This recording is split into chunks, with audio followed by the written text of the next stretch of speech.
Suka mikir gak sih gimana jadinya kalau sejak kecil kita cuma diajarin untuk patuh aturan terus, tapi bukan untuk berpikir kritis dan ngerasa bebas.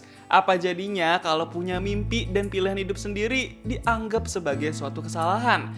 Kalau guru gelo satu ini sih tetap nekat ngajar murid pakai metodenya sendiri, walaupun harus bertentangan dengan kurikulum.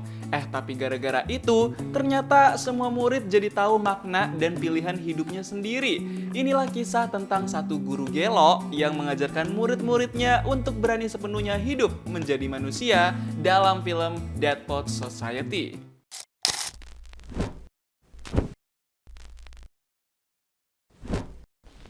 Guru tampan satu ini namanya John Keating, diperanin sama Robin Williams. Tapi kita panggil aja Mr. John. Dia nih guru baru yang bakal mulai ngajar murid-murid SMA Kristen, mata pelajaran bahasa dan sastra Inggris. Mr. John udah punya beberapa tahun pengalaman ngajar, dan dia semangat banget buat mulai ngajar di SMA Kristen ini. Sekolah Kristen di gereja ini sama kayak pondok pesantren. Setiap murid-murid bakal tinggal di asrama, jadi nggak ada yang namanya pulang ke rumah. Tinggal dan sekolah semuanya di area gereja. Makanya banyak perpisahan gini nih. Kalau mereka ini dua orang yang bakal jadi roommate alias teman sekamar. Yang kanan namanya Neil, diperanin sama Robert Sean Leonard. Kalau yang kiri namanya Todd, diperanin sama Ethan Hawke.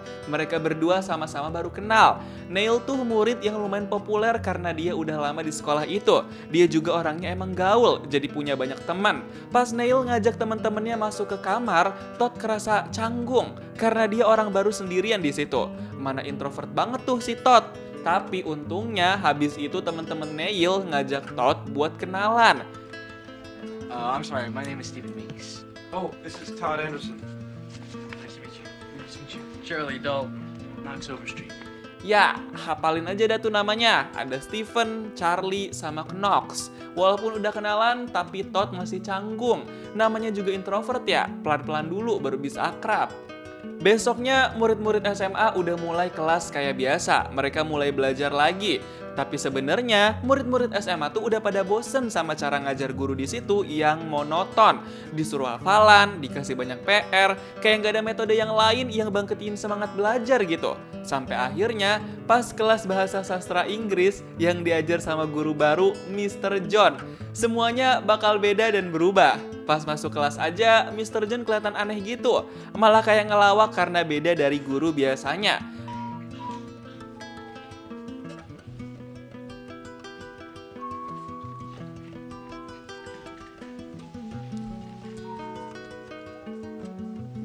Baru masuk kelas tapi cuma siul-siul doang. Ternyata Mr. John pengen ajak murid-muridnya ke lab sejarah. Kok aneh gini ya gelagatnya? Murid-murid langsung pada shock lihat tingkah Mr. John itu. Di dalam lab sejarah itu, Mr. John ngomongin soal puisi dan penulis buku sastra. Tapi dia ngomongin itu sambil bercanda-canda dikit. Jadinya murid-murid juga ngerasa sedikit terhibur tuh. Di dalam lab sejarah itu juga, Mr. John minta murid-murid lihat foto para alumni angkatan pertama di sekolah itu. Sambil meresapi makna dari peribahasa Carpe Diem, yang artinya petiklah harimu. Wah, dalam banget nih pembahasannya Mr. John. Habis kelas itu selesai, banyak dari murid-murid yang ngerasa kalau Mr. John tuh aneh. Tapi cara ngajarnya beda dari guru-guru yang lain. Malamnya, Neil dan kawan-kawan belajar kelompok buat lebih pahamin materi pelajaran. Sekalian ngobrol dan main-main juga. Kumpul-kumpul asik dah mereka pokoknya. Sedangkan Todd malah milih buat di kamar sendirian. Padahal dia juga lagi nggak belajar. Yang dia pengen cuma mojok sendirian di kamar. Nggak mau bergaul, apa gimana sih Todd ini? Besoknya pas kelas bahasa sastra Inggris, Mr. John memulai kelas dengan permintaan yang gak biasa ke murid-muridnya. Mr. John pengen semua murid ngerobek halaman kata pengantar di salah satu buku sastra tentang puisi. Mr. John bilang, bagian kata pengantar itu membosankan. Dan semua murid ngikutin kata-kata Mr. John. Mereka ngerobek halaman kata pengantar sampai ngerasa pada seru dan keasikan ngelakuin itu. Abis itu murid-murid disuruh ngebuang sampah kertas halaman kata pengantar itu ke tong sampah. Mereka nurut-nurut aja dah tuh. Setelah itu, Mr. John langsung kasih tahu sesuatu ke murid-muridnya. Dia bilang puisi dan karya sastra diciptain tuh karena ada unsur kemanusiaannya.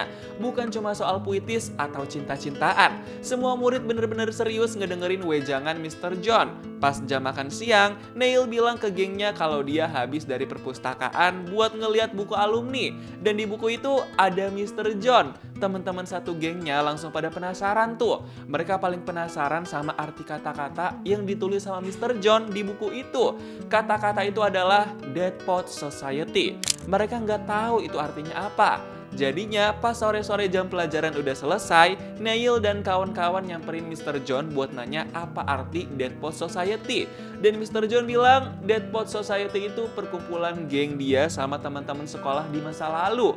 Dulu Mr. John kumpul sama gengnya di gua buat mengekspresikan puisi sebebas-bebasnya. They gather at the old Indian cave, take turns reading from Thoreau, Whitman, Shelley, the biggies, even some of our own verse. Dan gara-gara itu, Neil dan kawan-kawan penasaran sama keberadaan gua yang diceritain sama Mr. John. Akhirnya, Neil langsung ngerencanain pengen diem-diem ke gua Dead Poets Society itu. Neil ngajak gengnya buat ikut. Besoknya, Neil dan kawan-kawan langsung buka peta buat cari tahu di mana keberadaan gua Dead Poets Society itu. Mereka bener-bener mau kabur ke gua itu diem-diem. Bahkan, Neil sampai maksa Todd yang lagi sendirian buat ikut gengnya itu. Todd langsung panik tuh karena dipaksa sama Neil. Mau gak mau pasrah aja deh Todd jadinya. Malamnya, Neil dan kawan-kawan langsung ngejalanin aksinya. Mereka diam-diam pergi ke gua Dead Poets Society. Mereka pakai pakaian gelap biar nggak ketahuan sama pihak sekolah. Setelah beberapa menit menyusuri hutan belakang gereja, akhirnya Neil dan kawan-kawan berhasil nemuin gua Dead Poets Society itu. Mereka langsung pada senang dan excited banget karena mereka langsung ngerasa bebas di situ. I hereby reconvene the Dead Poets Society. Culture. The meetings will be conducted by myself and the other new initiates now present. Abis itu mereka langsung baca buku sastra dari para penyair terkenal dunia. Mereka baca halaman buku itu bergantian dengan cara baca dan ekspresi masing-masing. Dari situ mereka masing-masing ngerasa seru. Sampai akhirnya mereka satu frekuensi buat jadiin bait puisi di buku itu jadi sebuah lagu. Spontan uhui banget mereka bikin lagu asal-asalan itu. Hari-hari setelah itu, murid-murid terutama Neil dan kawan-kawan makin suka sama Mr. John. Mereka jadi nyambung banget kalau ngomongin soal puisi dan karya sastra lain. Selera humor mereka jadi sama banget tuh. Di akhir jam kelasnya, Mr. John kasih PR murid-murid buat nulis puisi karya sendiri dan bakal dibacain di depan kelas. Compose a poem of your own, an original work. Semua murid langsung pada deg-degan karena ngerasa PR nulis puisi itu cukup susah, apalagi sampai dibacain. Besoknya, Todd mulai mikirin PR puisi itu. Dia takut banget nggak bisa ngerangkai kata-kata. Belum juga selesai ngerjain PR, tiba-tiba Neil nyelonong masuk ke kamar. Neil bilang kalau dia nemuin flyer audisi buat drama teater. Dan Neil pengen ikut audisi itu diem-diem, walaupun gak dibolehin sama ayahnya. Neil bilang kalau dia mau nerapin filosofi hidup carpe diem, petik hari, memaknai hari sesuai pilihan sendiri. My father wants me to learn a carpe diem! How are you gonna be in a play if your father won't let you? Semangat banget tuh Neil, mau ikut audisi drama teater. Besoknya, Neil kasih tahu teman-teman gengnya kalau dia lolos audisi dan jadi pemeran utama. Neil seneng banget karena dia emang pengen jadi aktor. Dia suka bermain peran. Temen gengnya juga ikutan seneng tuh. Tapi karena ayahnya nggak ngedukung, jadi Neil pengen bikin surat palsu dukungan dari ayah. Bader juga emang nih Neil, tapi itu dia lakuin demi sesuatu yang emang udah dia nanti-nantikan. Kalau Neil sibuk sama audisi drama teaternya, Todd lagi sibuk sama PR puisi dari Mr. John. Dia berusaha latihan baca puisi banget nih. Besoknya pas kelas pembacaan puisi, semua murid maju dan baca puisi masing-masing dengan berani. Tapi pas giliran Todd, dia malah takut. Todd alasan kalau dia nggak ngerjain PR dan nggak bisa baca puisi. Tapi akhirnya, nggak pakai lama, Mr. John langsung tarik Todd ke depan dan ngerangkai kata-kata sambil tutup mata biar nggak malu ngelihat teman-teman kelas. Truth, like a blanket that always leaves your feet cold. Forget them. Stay with the blanket. Tell me about that blanket. You push it, stretch it, it'll never be enough. Dan momen itu justru berhasil bikin Todd jadi pede dan dapat apresiasi tepuk tangan dari teman-teman kelasnya. Gokil emang nih cara ngajarnya Mr. John. Hari-hari setelah itu, Todd udah makin berbaur sama temen geng Neil. Dan mereka semua jadi makin sering kumpul main di gua Dead Pot Society. Sampai-sampai mereka mulai berani buat ngajak cewek ke gua Dead Pot Society itu. Biar makin rame dan gak cowok semua doang. Gokil banget kan emang geng Dead Pot Society ini. Dan di gua itu, Charlie pede buat ngerayu cewek pakai kata-kata puitis dan romantis. Wah, berkat ajaran Mr. John nih pasti. Besoknya di aula gereja, Charlie tiba-tiba bocorin soal Dead Pot Society di depan kepala sekolah dan semua orang. Charlie pengen semua orang tahu tentang Dead Pot Society karena menurut dia itu keren. Tapi gara-gara itu, semua geng Neil ketahuan pernah kabur ke gua malam-malam. Gawat banget kan? Dan gara-gara itu, karena Charlie yang ngebocorin, jadinya dia dihukum sama kepala sekolah. Jadi badar dan nekat gini nih si Charlie. Habis dihukum di ruang kepala sekolah itu, Charlie langsung diliatin sama temen-temennya, terutama geng dia sendiri. Dan gara-gara itu, akhirnya Mr. John pun kena. Dia dipanggil sama kepala sekolah buat ngobrolin soal Dead Pot Society. Mr. John dituduh ngajar murid-murid dengan cara yang gak lazim. Mr. John jadi dapat teguran nih dari kepala sekolah karena dinilai ngajar murid gak sesuai kurikulum. Malah kelewat batas. Tapi Mr. John kekeh kalau dia punya metode ngajarnya sendiri. Tapi tetap sesuai dengan inti kurikulum. Abis itu, Mr. John langsung nasihatin Charlie dan gengnya buat bisa membedakan mana tindakan berani dan bodoh. Mereka diajarin paham bertindak secara bijak biar nggak kayak orang bodoh. Man understands which is called for. But I thought you'd like that. You being expelled from school is not daring to me, it's stupid. Untungnya Charlie dan teman-teman mau dengerin dan paham apa yang dibilang sama Mr. John. Semoga nggak tolil lagi deh nih Charlie dan geng Dead Pot Society. Beberapa hari kemudian, Neil ketahuan sama ayahnya kalau dia bakal jadi pemeran utama buat pentas drama teater. Dan pas ketahuan itu, ayahnya langsung nyuruh Neil buat berhenti dan keluar dari pentas drama itu. Ayahnya bener-bener gak suka Neil ikut drama. Dia maunya Neil fokus di akademik. Tapi apalah daya, Neil gak berani kalau ayahnya udah menolak dan marah. Gak lama habis itu, Neil langsung ke ruangannya Mr. John.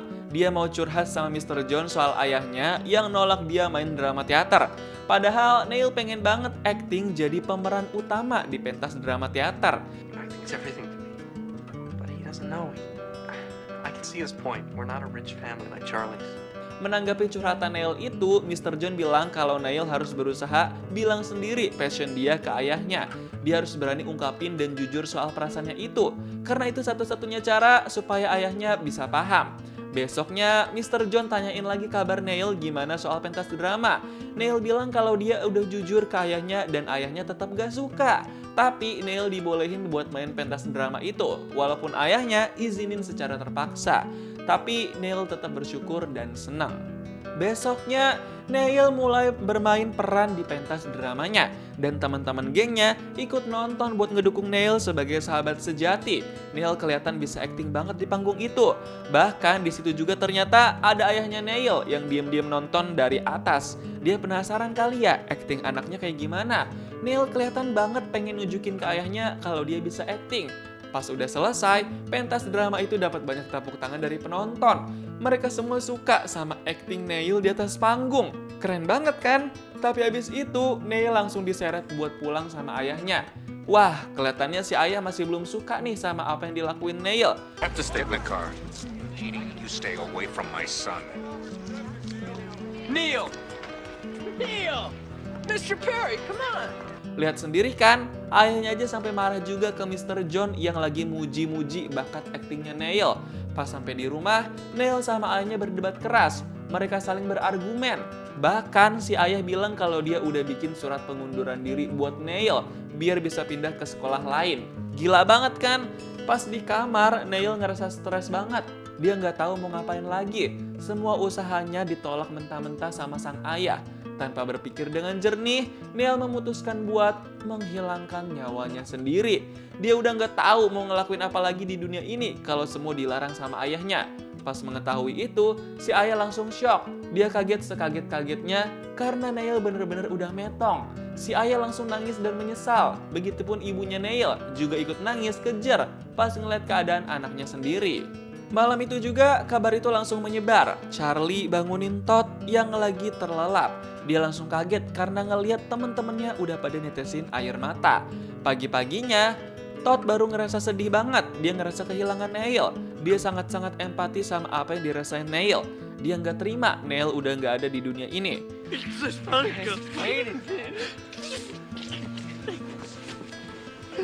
Todd! Leave him be! Todd bener-bener terpukul atas kejadian yang menimpa Neil.